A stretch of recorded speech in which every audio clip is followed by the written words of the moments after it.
എങ്ങനെയുണ്ട് രണ്ടോ? ആസിഫ് അലി എങ്ങനെയുണ്ട്? നല്ല പടം. ചേട്ടാ എങ്ങനെയുണ്ട് പടം? നല്ല പടം. എന്താണ് എടുത്തു പറയാൻ പടത്തിൽ? ഫാമിലിയുടെ സബ്ജക്റ്റ് ആണ്.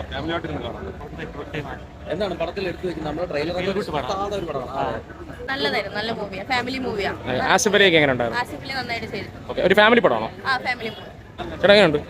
എങ്ങനെയുണ്ട് ആസിഫ് അലി? ബ്രോ എങ്ങനെയുണ്ട്? എങ്ങനെയുണ്ട്? ആസിഫ് അലിയൊക്കെ എങ്ങനെയുണ്ട്? Okay, ending super. എങ്ങനെയുണ്ട്? എങ്ങനെയുണ്ട് ചേട്ടാ? എങ്ങനെയുണ്ട് ചേട്ടാ? എങ്ങനെയുണ്ട് പടം? ആസിഫ് അലിയൊക്കെ എങ്ങനെയുണ്ട്? എങ്ങനെയുണ്ട് പടം? രണ്ട് വാക്ക്. ഓക്കെ, എന്താണ് ആസിഫ് അലിയൊക്കെ എങ്ങനെയുണ്ട്? എനിക്ക് ഒഫീഷ്യലി എനിക്ക് ഇഷ്ടപ്പെട്ടിട്ടുണ്ട്. നല്ലൊരു പടമാണ്. ബ്രോ എങ്ങനെയുണ്ട് പടം?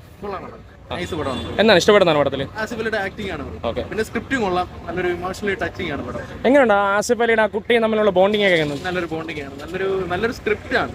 നമുക്ക് ഒഫീഷ്യലി നമുക്ക് കേരളത്തിലേക്കോട്ട് വർക്കൗട്ട് ചെയ്യാനായിട്ടുള്ള ഒരു പടമാണ്. ഒരു ഫീൽ ഗുഡ് പടമാണോ? ഫീൽ ഗുഡ് പടം.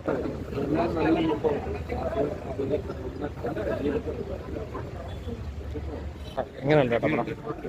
നമുക്ക് ഒരു മെസ്സേജ് ഇതിനകത്ത് തരുന്നുണ്ട്. കാരണം ഒരു ഫാമിലി മൂവിയാണ്. അതർവൈസ് വേറെ വലിയൊരു ഇമ്പാക്റ്റ് ഒന്നും വരുന്നില്ല. എന്നിരുന്നാൽ പോലും ആസിഫിയുടെ ഇമോഷണൽ സീനൊക്കെ മലയാളികളെ വല്ലാതെ ഒരു ജോലി അന്വേഷിച്ച് പോകുന്ന ഗൾഫിൽ ഒറ്റയ്ക്ക് താമസിക്കുന്ന രണ്ടുപേരും ജോലിക്ക് പോകുന്ന ഒരു കുട്ടി, ആ കുട്ടി നമുക്ക് ഫ്രഷായിട്ട് ഫീൽ ചെയ്യില്ല. കുട്ടിയുടെ റോള് നന്നായിട്ട് ഹാൻഡിൽ ചെയ്തിട്ടുണ്ട്. ഓൾമോസ്റ്റ് നമുക്കൊരു ഫാമിലി മൂവിയാണ്. വളരെ സ്ലോലിയാണ് പോകുന്നത്.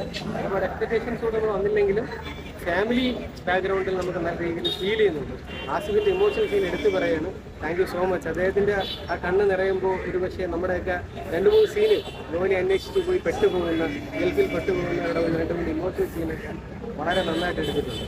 ഓവറോൾ ആസിഫ് അലി നമുക്ക് അവിഭാജ്യ ഘടകമായി മലയാളത്തിൻ്റെ മാറുന്ന ഒരു ഫിലിമാണ്. വലിയ എക്സ്പെക്ടേഷൻ ഞാൻ എടുത്തു പറയുന്നത്. എന്നിരുന്നാൽ പോലും ഒരു പക്ക ഫാമിലി ഫിലിമാണ്. കാരണം ഒറ്റപ്പെട്ട കുട്ടികളുള്ള എല്ലാ മാതാപിതാക്കളും ഒരുപക്ഷെ കണ്ടിരിക്കേണ്ട മലയാളികളുടെ ഒരു നല്ല സിനിമയായി മാറും.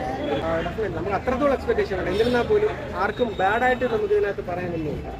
ഒരു ഫാമിലി മൂവിയാണ്, സ്ലോ മൂവിയാണ്. നമ്മൾ ജെന്യുവനായിട്ട് കണ്ടു കഴിഞ്ഞാൽ നമുക്ക് ആ ഫീൽഡിൽ ഇരുന്ന് പോകും എന്താണ് നടക്കുന്നത്. ഒരിക്കലും ആ റേഞ്ച് വേറെയാണ്. കാരണം എന്താ പറയുക, എമ്പുരാനിലൂടെ തുടങ്ങി പിന്നെ തുടരിലൂടെ മലയാള സിനിമയിലെ സകലകല റെക്കോർഡും ഇപ്പോൾ ഇപ്പോഴും ടിക്കറ്റ് ഇല്ല. തുടരത്തിന് ഇപ്പം നമ്മൾ ഈ നോക്കിയാൽ ഇന്നും ടിക്കറ്റ് ഇല്ല. തുടരിൽ നിന്ന് വരുന്ന ടിക്കറ്റിലെ ബാലൻസ് വരുന്നത് ഒരിക്കലും നിരാശരായി പോകണ്ട. നമുക്ക് ഇതുകൂടെ കണ്ട് ആസിഫ് അലി കൂടെ പ്രൊമോട്ട് ചെയ്യാൻ പറ്റുന്ന രീതിയിലേക്ക് പോകാം. പിടിച്ചു നിൽക്കാനുള്ള എന്തായാലും തുടരുമായിട്ട് ഇപ്പം മലയാളത്തിൽ ഒറ്റ ഫിലിം ഇപ്പം അതർവൈസ് തമിഴ് പടം വന്നു ഒരു പടവും തുടരുന്നുണ്ട് പിടിച്ചു കഴിഞ്ഞാൽ പറ്റില്ല എന്നുള്ള സത്യം മലയാളികൾ തിരിച്ചറിഞ്ഞതാണ്. തുടരും മലയാളത്തിന്റെ ലാലേട്ടം തുടർന്നുകൊണ്ടേയിരിക്കുകയാണ്.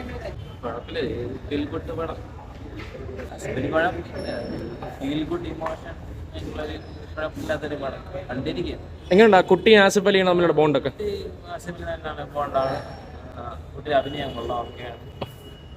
ഒരു മെസ്സേജ് എങ്ങനെയാണ് പടം? ഒരു മെസ്സേജ് എങ്ങനെയാണോ പടം? സിറ്റുവേഷൻസ് കടന്നുള്ള മാതാപിതാക്കളൊക്കെ ഉണ്ടെന്നുള്ള നല്ല ഫാമിലി സ്റ്റോറി തന്നെ.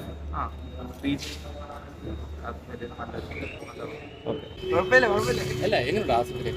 ആസിഫ് അലി കൊള്ളാം.